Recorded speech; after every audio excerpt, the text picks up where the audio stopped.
आपने अक्सर सुना होगा कि बिजली पानी से पैदा होती है, लेकिन अगर हम आपसे कहें कि एक शहर ऐसा है जो रेगिस्तान से बिजली बना रहा है, तो आप क्या कहेंगे? यकीन करना थोड़ा मुश्किल होगा, लेकिन सच तो यही है।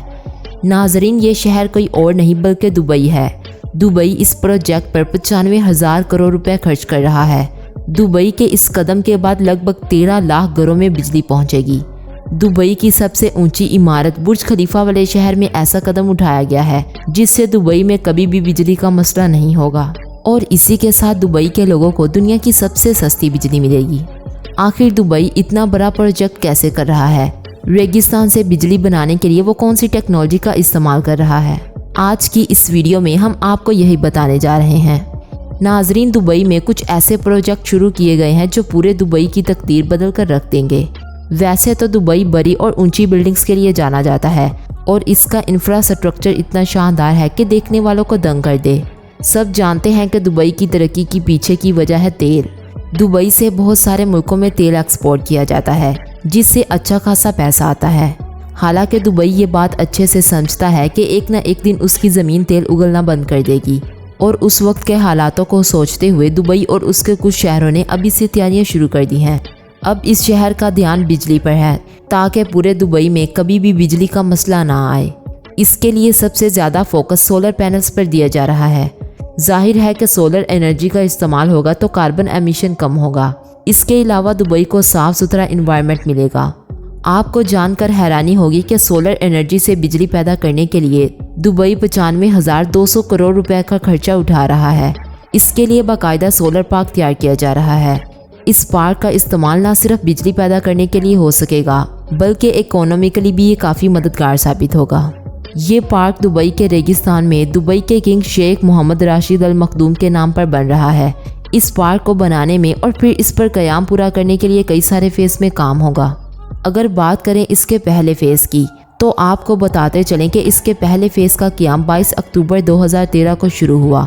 इस फेज़ में 13 ट्रांसफार्मर्स को 1,52,000 फोटोवोल्टिक सेल्स के साथ जोड़ा गया और एक इन्वर्टर तैयार किया गया। इस फेज़ में 13 मेगावाट की कैपेसिटी वाला एक छोटा सोलर एनर्जी प्लांट रेगिस्तान में बनाया गया, लेकिन दूसरे फेज़ 2017 में इसकी कैपेसिटी को बढ़ाकर 200 मेगावाट तक कर दिया गया, जो बहुत ज़्यादा तो नहीं था। पर इसके बाद 2020 में तीसरा फेज़ भी पूरा हो गया, जिसकी कैपेसिटी 800 मेगावाट थी।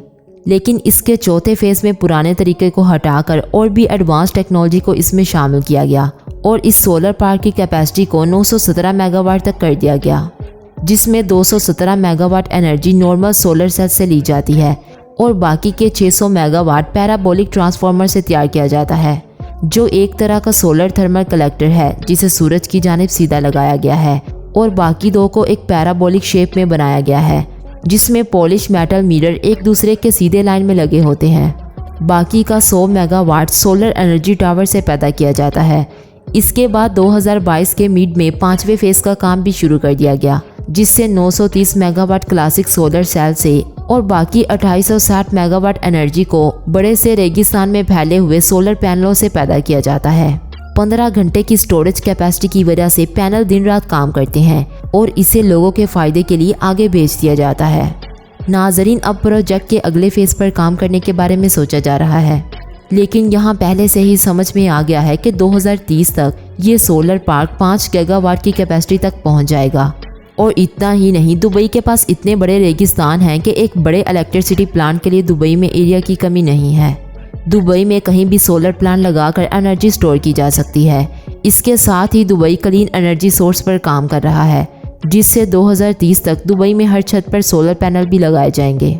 ऐसा ही चलता रहा तो हो सकता है कि आने वाले वक्त में दुबई सिर्फ तेल ही नहीं बल्कि बिजली का भी एक बहुत बड़ा एक्सपोर्टर बन जाए। अब आपके जहन में सवाल आया होगा कि आखिर इस प्रोजेक्ट से बिजली कैसे बनाई जाएगी। दरअसल सूरज की गर्मी से सोलर पैनल जो हीट पैदा करेगा, इस पर स्टील टरबाइन काम करेगी और इसके बाद जाकर कहीं बिजली बनाई जा सकेगी। हालांकि जितना आसान आपको सुनने में लगा, करना उतना आसान नहीं है। इसके लिए बाकायदा एक पूरी टीम तैयार की गई है जो इस पर काम कर रही है। प्लांट में बैटरी का स्टोरेज हीट के तौर पर किया जाएगा। ऐसा इसलिए क्योंकि इलेक्ट्रिकल एनर्जी को स्टोर करने के मुकाबले थर्मल एनर्जी को स्टोर करना लगभग 10 गुना ज़्यादा सस्ता होता है अब ऐसे में सबसे बड़ा फ़ायदा ये है कि जब तक सूरज निकलेगा तब तक एनर्जी मिलती रहेगी। प्लांट वो एनर्जी ज़रूरत के मुताबिक बचाता रहेगा। जिस दिन सूरज नहीं निकला उस दिन इस सेव की हुई एनर्जी का इस्तेमाल किया जा सकेगा। यानी सूरत हाल कैसी भी हो, दुबई में कभी भी बिजली का मसला नहीं आएगा। अपने मुल्क की ज़रूरत पूरी करने के बाद दुबई इसे एक्सपोर्ट भी कर सकता है। दुबई अपने इस ड्रीम प्रोजेक्ट को मुकम्मल करने के लिए दिन रात लगा हुआ है। दुबई हुकूमत का मानना है कि अब से 20 से 30 सालों में दुबई को पूरी तरह से ग्रीन एनर्जी वाला मुल्क बना देंगे। अब इतना सब कुछ सुनकर तो यही लग रहा होगा कि सब अच्छा है, लेकिन यहाँ पर सबसे बड़ी मुश्किल ये है कि रेगिस्तान रेत इस प्लांट के लिए किसी बड़े चैलेंज से कम नहीं। अगर मॉड्यूल्स पर रेत जम जाए तो फिर प्लांट के काम करने की कैपेसिटी 20 से 40% तक कम हो जाती है। लेकिन ज़रा रुकिए, दुबई ने इसका भी तोड़ निकाल लिया है। रेत साफ करने के लिए नई टेक्नोलॉजी का इस्तेमाल किया जा रहा है। ड्राई रोबोट क्लीनिंग का इस्तेमाल रेत साफ करने के लिए किया जा रहा है। यानी अगर प्लांट के किसी भी पार्ट पर धूल जमेगी तो वो इस टेक्निक के ज़रिए साफ होती चली जाएगी। सोचिए दुबई किस तरह अपने रेगिस्तानों को इस्तेमाल कर रहा है। अगर हम बात करें सहारा डेजर्ट की तो आपको जानकर हैरानी होगी कि अगर सहारा रेगिस्तान पर भी सोलर प्लांट लग जाएं तो लगभग पूरी दुनिया में कभी बिजली का मसला नहीं आएगा। खैर, सोच विचार के लिए तो ये बातें अच्छी हैं, लेकिन इस पर अमल दुबई कर रहा है। आपको हमारी ये वीडियो कैसी लगी कमेंट में ज़रूर बताइएगा और हमारे चैनल डिस्कवरी स्टूडियो को सब्सक्राइब करना मत भूलिएगा।